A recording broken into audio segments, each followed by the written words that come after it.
அனைவருக்கும் வணக்கம். தெய்வீக பலன்கள் சேனல் சார்பாக தங்களை அன்புடன் வரவேற்கிறோம். இன்று நம் காணொளியில் காண விரும்புவது, தெற்கு பார்த்த வீட்டில் இருப்பவர்கள் கட்டாயம் செய்ய வேண்டிய பரிகாரங்கள் என்ன என்பதை பற்றி இந்த காணொளியில் பார்க்கலாம். வாருங்கள் காணொளிக்கு செல்லலாம். மறக்காமல் ஒரு சப்ஸ்கிரைப் செய்யவும். தெற்கு பார்த்த வீட்டில் வாஸ்து சாஸ்திரங்களின்படி தெற்கு திசை நோக்கிய வீடு துஷ்டத்தை ஏற்படுத்துகிறது. முக்கியமாக துஷ்டத்தை தரும் என நம்பப்படுகிறது. ஆனால் சில பரிகாரங்களையும் வாஸ்து குறிப்புகளையும் பின்பற்றினால் தெற்கு நோக்கிய வீடு அதிர்ஷ்டத்தை தரும் என்கிறது ஜோதிட சாஸ்திரம். தெற்கு திசை யமன், சனி பகவான், செவ்வாய் கிரகத்தோடு தொடர்புபடுத்தப்படுகிறது. இந்த திசை கட்டுப்பாடு, சக்தி, நிலைத்தன்மைக்கான அடையாளமாக இருக்கிறது. எனவே இந்த திசை வாஸ்துபடி சரியாக பயன்படுத்த வேண்டியது அவசியம். இதனை பற்றி முக்கியமாக தெரிந்து கொள்ள வேண்டும். தெற்கு பார்த்து வீட்டின் பிரதான வாசல் தெற்கு திசையின் தென்கிழக்கு பகுதியில் இருப்பது நல்லது. இந்த இடத்தை தன பிரவேசம், அதாவது செல்வம் நுழையும் இடம் என்று அழைப்பர். பிரதான வாசலை அழகாகவும் சுத்தமாகவும் வைத்து கொள்ள வேண்டியது அவசியம். வாசலில் சுப லாபம், விநாயகர் படம் வைப்பது நன்மையை நமக்கு ஏற்படுத்தி தரும். சமையல் அறை நெருப்புக்கான திசையான தென்கிழக்கில் இருக்க வேண்டும். சமைக்கும்போது கிழக்கு திசையை பார்த்து சமைப்பது நல்லது. படுக்கை அறை தென்மேற்கு திசையில்தான் இருக்க வேண்டும். தூங்கும்போது தலை அல்லது தெற்கு அல்லது மேற்கு திசையை நோக்கி இருக்க வேண்டும். பூஜை அறை வடகிழக்கு திசையில் அல்லது ஈசானிய மூலையில் இருப்பது மிக சிறந்ததாகும். சுவாமி சிலையில் மேற்கு அல்லது வடக்கு திசையை பார்த்தவாறு இருப்பது நல்லதாகும். தண்ணீர் தொட்டி, நீரூற்று அல்லது எந்த ஒரு நீர் ஆதாரமும் வடக்கு அல்லது வடகிழக்கு திசையில்தான் இருக்க வேண்டும். தெற்கு திசையில் தண்ணீர் தொடர்பான பொருட்களை வைத்தால் அது பண இழப்பை ஏற்படுத்தலாம்.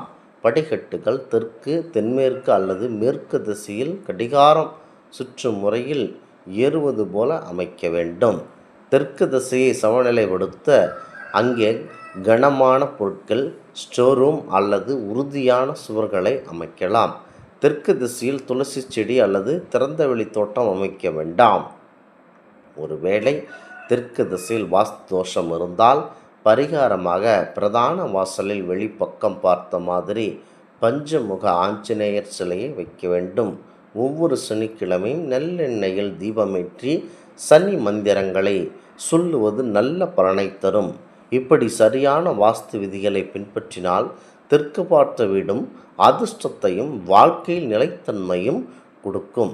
முக்கியமாக இந்த மாதிரியான வாஸ்து குறிப்புகளை மனதில் நினைத்து கொண்டு செயல்பட வேண்டும். குறிப்பாக பல இடங்களில் தெற்கு திசையானது தட்சிணம், யமஸ்தானம் என்றெல்லாம் அழைக்கப்படுகிறது. யமன் தெற்கு திசையின் அதிபதி, அதாவது மரணத்தின் அதிபதி. திசை காட்டியின்படி தெற்கு திசை 180 டிகிரி ஆகும். சர்வதேச தரங்களின்படி திசை காட்டியின் வடக்கு திசை மேல் நோக்கியும் தெற்கு திசை எப்போதும் கீழ் நோக்கியும் காட்டப்பட வேண்டும். தெற்கு நோக்கிய வீட்டின் வாஸ்து சாஸ்திரப்படி குடியிருப்பாளர்கள் மிகவும் எச்சரிக்கையாக இருக்க வேண்டும். நிபுணர்களின் ஆலோசனையின்றி எந்த ஒரு முடிவும் எடுக்கக்கூடாது. ஒரு சிறிய அலட்சியம் கூட நிதி நிலையையும் ஆரோக்கியத்தையும் சீர்குலைத்து விடுகிறது. வடக்கு திசை ஆரோக்கியத்தையும் செல்வத்தையும் குறிப்பது போலவே தெற்கு திசையை நாம் முறையாக பயன்படுத்தினால் அது நல்ல ஆரோக்கியம் மற்றும் செல்வ பெருக்கம் போன்ற சிறப்பான பலன்களை நமக்கு அள்ளி கொடுக்கும். வீட்டு வாஸ்து பற்றி மேலும் முக்கியத்துவமாக தெரிந்து கொண்டு செயல்பட வேண்டும். முக்கியமாக இதனை மனதில் நினைத்து கொண்டு செயல்பட வேண்டும். இந்த தெற்கு நோக்கிய வீடு, இந்த வீட்டிற்கான சாலை தெற்கு சாலை என்று அழைக்கப்படுகிறது. தெற்கு குறிக்கான திசை காட்டி திசைகளையும் கவனிக்க வேண்டும்.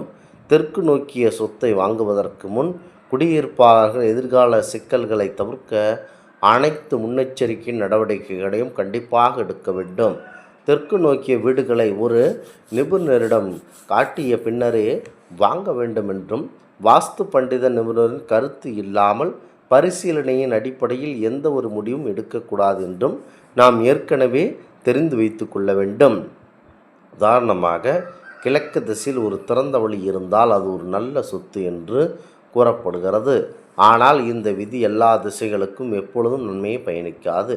கிழக்கு திசை திறந்த வழி நல்லதாக இருக்கலாம், ஆனால் தெற்கு திசை சொத்துக்களுக்கு அது நல்லதாக இருக்காது. சில நிபந்தனைகளின் அடிப்படையில் கிழக்கு திறந்த வழி குடியிருப்பாளர்களை கண்டிப்பாக இருக்கும். இது தெற்கு நோக்கிய வீடு, மேலும் அசைவுறும் கை அந்த வீட்டை குறிக்கிறது. சாலை இந்த மனையின் தெற்கு பக்கத்தில் அமைந்துள்ளது. எனவே இந்த கட்டிடம் தெற்கு நோக்கிய வீடு ஆகும். மேலும் அந்த சாலை தெற்கு சாலையாகும். முன்னரே விவாதித்தபடி எப்பொழுதுமே தொழிற்சாலையோ அல்லது ஒரு அலுவலகமோ ஒரு குறிப்பிட்ட திசையை நோக்கி இருந்தால் அந்த சொத்து அந்த திசையை நோக்கிய சொத்தாக அடையாளம் காணப்படுகிறது. எனவே இது தெற்கு நோக்கிய வீடு என்று அழைக்கப்படுகிறது. தொழிற்சாலைகள் மற்றும் அலுவலகம் தொடர்பான மேலும் முக்கியமாக இருக்க வேண்டும். முழுமையான வாஸ்து பலன்களை நீங்கள் தெரிந்து கொண்டு செயல்படுத்த வேண்டும். தெற்கு திசை சொத்துக்களை வாங்கும்போது குடியிருப்பாளர்கள் விழிப்புடனும் எச்சரிக்கையுடனும் இருக்க வேண்டும். வாஸ்து தோஷத்தை கண்டறிவது ஒருபடி, ஆனால் அதை தீர்ப்பது மற்றொருபடியாகும். மேலும் துல்லியமான கணக்கீடுகள் அவசியம், இல்லையெனில் கூடுதல் சிக்கல்கள் ஏற்படும். தெற்கு நோக்கிய வீட்டிற்கான பயனுள்ள வாஸ்து பரிகாரங்கள் அனுபவம் வாய்ந்த வாஸ்து பண்டிதர்கள் மூலம் மட்டுமே முறையாக செயல்படுத்த முடியும். இதனை மனதில் நினைத்து கொண்டு நீங்கள் தெற்கு திசை பார்த்த வீட்டை வாங்க வேண்டும். குறைந்த அறிவுடன் பரிகாரங்கள் செய்ய முயற்சிக்க குடியிருப்பாளர்கள் கண்டிப்பாக இதனை தவிர்த்து விட வேண்டும். கிழக்கு என்பது ஆரோக்கியம், உயிர் சக்தி மற்றும் சூரிய உதய ஆற்றல்களை குறிக்கிறது. நேர்மறையான தொடக்கங்களுக்கான பரிகாரங்கள், அறை அமைப்புகள் மற்றும் நிபுணர் ஆலோசனைகளுடன் கிழக்கு திசை வாஸ்து பற்றிய முழுமையான விவரங்களை தெரிந்து கொண்டு செயல்பட வேண்டும். வடக்கு திசை செழிப்பையும் வாய்ப்புகளையும் அளிக்கிறது. செல்வம் மற்றும் முன்னேற்றத்திற்கான அதன் முழு பலன்களையும் பயன்படுத்தி கொள்ள விரிவான வாஸ்து வழிகாட்டுதல்களை, பரிகாரங்கள் மற்றும் அமைப்புகளை அறிந்து கொண்டு செயல்பட வேண்டும். மேற்கு திசை தொழில், குழந்தைகள் மற்றும் பலன்கள் பாதிக்கிறது. சமநிலை மற்றும் வளர்ச்சிக்கான பரிகாரங்கள், கிரக அமைப்புகள் மற்றும் நிபுணர் ஆலோசனைகளை அறிந்து கொள்ள வேண்டும். விரிவான மேற்கு பரிகாரங்கள் அனைத்தையும் மனதில் நினைத்து கொண்டு செயல்பட வேண்டும்.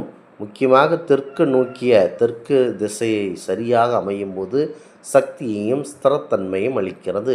பரிகாரங்கள், குறைகளை சரி செய்தல் மற்றும் பாதுகாப்பான வாழ்க்கைக்கான ஆலோசனைகள் அடங்கிய முழு தெற்கு வாஸ்து வழிகாட்டிகளை பார்த்து செயல்பட வேண்டும். இந்த ஆன்மீக தகவல் உங்களுக்கு பிடித்து இருந்தால் தெய்வீக பலன்கள் சேனலை கண்டிப்பாக சப்ஸ்கிரைப் செய்து கொள்ளவும்.